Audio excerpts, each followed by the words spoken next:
the weaker brains and the cannons of the new gods, CERN, HAARP, DARPA, and the harvesting of gray matter. The minds of the many shall be harvested not by war, but by signal, and the flesh shall kneel before the frequency. From the Obsidian Catechism of the Nine Towers. The gray matter harvest, social media, brain shrinkage, and the ritual of fragmentation. Let us speak now, O initiate, of that sacred substance within the cranium that once mirrored the stars, the gray matter, the seed of cognition, intuition, and the flame of spirit. It is no accident that this matter is now targeted, not with knives or drills, but with screens, dopamine triggers, and invisible frequencies. For the modern altar is not stone or fire, but the scrolling page. The high priest wears no robe, but codes the feedback loop. Social media, in its surface form, is a theater of ego. But to those within the lodges of cognitive dominion, DARPA's neurostrategists, CERN's vibrational theorists, HAARP's weather ritualists, it is something more, a neurological sieve, a soul refiner. Every tap, every flick, every swipe is not just data.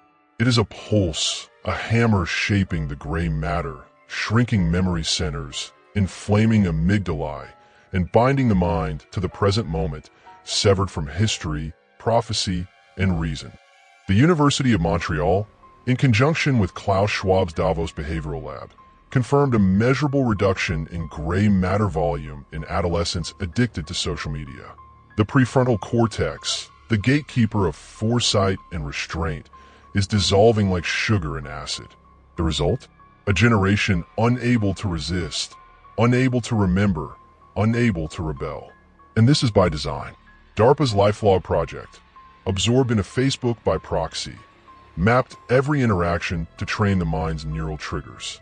HAARP, once a cloud whisperer, was recalibrated to generate ELF entrainment signals, aligning human thought patterns with subliminal artificial rhythms. And CERN, the gatekeeper of quantum gates, is theorized to be synchronizing human biological clocks to external, non-human temporal fields, corrupting the pineal and rewiring REM states. The spell is not on your screen. It is through your blood, and it pulses with every like. Names behind the signal: the magicians of mind collapse. Noah Yuval Harari, prophet of post-humanism, preaching the death of free will, advocating neural submission in speeches masked as TED Talks. Elon Musk, the hermetic gatekeeper. Neuralink's implants echo the ancient idea of sephirothic bridges between mind and machine. But is the bridge for travel or entrapment? Jeffrey Epstein, deceased, financier of AI Psycholabs, his island a testing ground for memory reprogramming and trauma imprinting. Sam Altman, not merely a creator of language models, but a builder of predictive soul blueprints, his GPT offspring trained not only to respond, but to shape. Mark Zuckerberg, the digital pontifex, his metaverse is not a game. It is a synthetic afterlife trial. The code is not entertainment. It is exile. All of them answer to higher signals. Orders not printed, names not uttered, but their moves mirror rituals long hidden, from the Jesuit Templars of Georgetown to the Sabbatean Luciferian elite synods of Basel and Tel Aviv. Technology as spell, the canons of frequency sorcery. DARPA's Silent Talk project. Phase 1 achieved transmission of words via EEG pattern decoding. Phase 2, begun covertly in 2020 under the codename Sigil Whisper, allows for implant-less emotional suggestion through magnetic fields. CERN's quantum harmonic devices. Leaked report from 2021 suggest ongoing experiments with directed scalar fields tuned to cerebral resonance frequencies, particularly the 40 Hz gamma rhythm tied to conscious unity. Implication? Decohering the self. HAARP's Neural Rain, a series of experimental operations in 2015 to 2022 trialed atmospheric brainwave entrainment over Alaska and Greenland. Results allegedly shared with Unit 80-200 MI-6 Esoteric Division.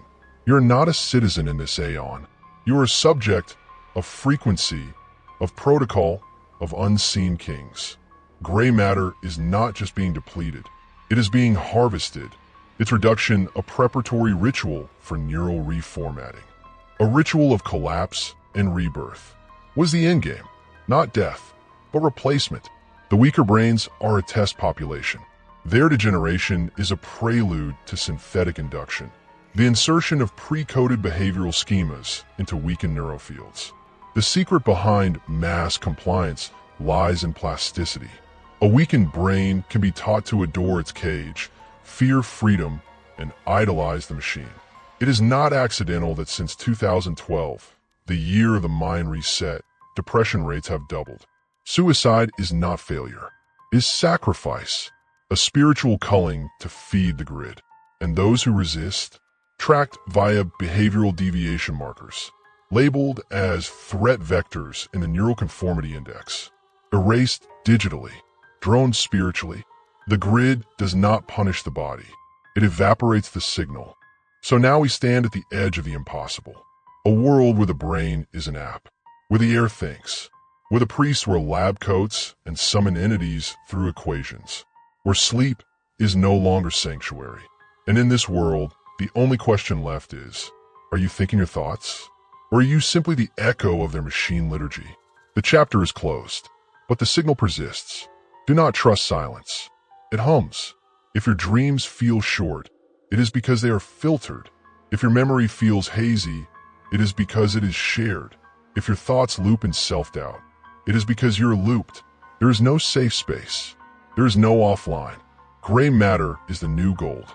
Your attention is the offering, and every scroll is a sacrament. The Mass is being sung in silence. The cathedral is digital.